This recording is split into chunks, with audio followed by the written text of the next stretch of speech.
નમસ્કાર, આપ જોઈ રહ્યા છો સ્પાર્ક ટુડે ન્યૂઝ. સમાચાર દેવગઢ બારિયાથી મળી રહ્યા છે. દેવગઢ બારિયા પોલીસે કાળી ડુંગર ગામે થયેલ મર્ડરનો 20 વર્ષથી નાસ્તો ફરતો આરોપી જેને સાગારામા ગામેથી ઝડપી પાડ્યો છે. આજથી 20 વર્ષ પહેલા મર્ડરના ગુનામાં સંડોવાયેલ નાસ્તા ફરતા આરોપીને દેવગઢ બારિયા પોલીસે ઝડપી પાડી જેલના સળિયા પાછળ ધકેલી દીધો છે. આરોપીએ પોતાની પત્નીનું ગળું દબાવી મોતને ઘાટ ઉતાર્યા બાદ આરોપીએ લાશને તળાવમાં ફેંકી દઈ પુરાવાઓનો નાશ કર્યો હતો.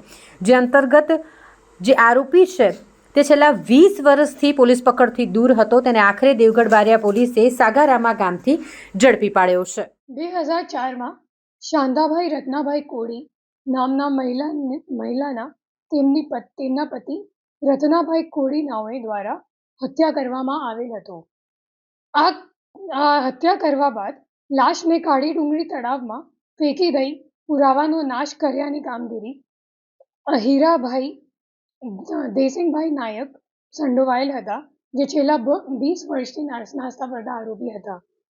આ આરોપીને પકડી પાડવા માટે એક ટીમ બનાવી તમામ કાગળોનો અભ્યાસ કરવામાં આવેલ તથા બાતમીદારોથી માલુમ પડે કે આરોપી ચોરી છુપેથી ક્યારેક પોતાના વતનમાં આવે છે અને પોતાની જમીન વેચવા માંગે છે,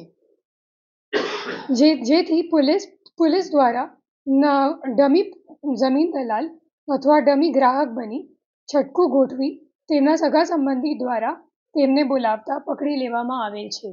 આ કામગીરી પોસઈ દેવગઢ બારિયા અને એમની ટીમ દ્વારા કરવામાં આવેલ છે.